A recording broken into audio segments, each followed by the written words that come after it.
what new terminology do I need for this particular definition? So what we just did is we came up with what we called colon notation to define a column operator, to define a column partition, to define a linear combination of the column vector. So let's go ahead and write that out. So we used, I guess we'll write it over here so we can follow it, right? So we used colon notation, and then we defined the column operator,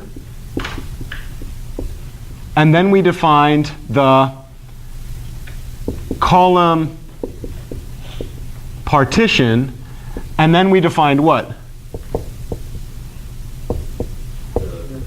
Linear combination of the columns, and that was A on the left and X on the right.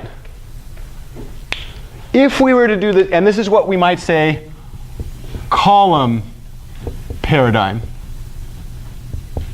And for now, I'm actually going to do this visually. When I'm thinking in terms of columns, you're going to see this pair of glasses on. These are my column glasses. When I want to think in terms of rows, I'm going to pretend that I'm not as nerdy as I am. I'm going to put these on. This is now my row paradigm. So from the row paradigm, when I'm working on this, what would I need to do first? Yeah, so why don't we actually go ahead and do the rows of a matrix using what? Colon notation. It's colon, right? We say that was colon? Okay, so in this case we'd say let A be an element of R m by n, and let I, if I is the row index, what do you know about I? I can't see shit. It's dark in this classroom. It's really dark in this classroom. What do you know about I? What choices do you have for I? Yeah. It's got to be between 1 and m. Then, what am I about to write? A of, this is now called, how would you read that math in English?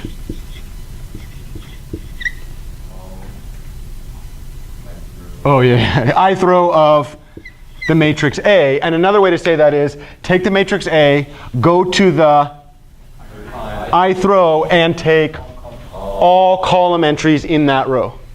That's beautiful, Joy. Very nice work. Could you guess what that looks like in terms of the scalar entry by entry definition? AI1, AI2. Yeah, you all are giving me power tonight. AIN. How big is that vector? 1 by n. So 1 by n. So that's how to refer to the rows using colon notation. So that we got that one in our bizarro world of row space, right? What's the next thing that we would define? Yeah, so let's go ahead and do that. Let's do a definition of what we call the row operator. So for our matrix A, element of R m by n, and I guess I can hear Justin say, shouldn't you say also that I has to be a row index? Yes, Justin, you are right on. The row operator, could you guess how we're going to write this?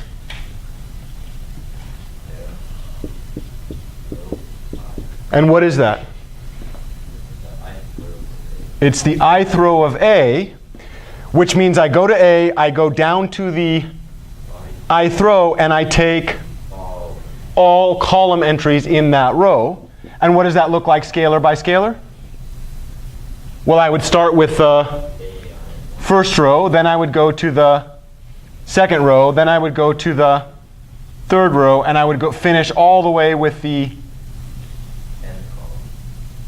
nth column. Thank you for that. So now that we've got the colon notation for rows, we've got the row operator. Can you guess what we would do next? Row partition.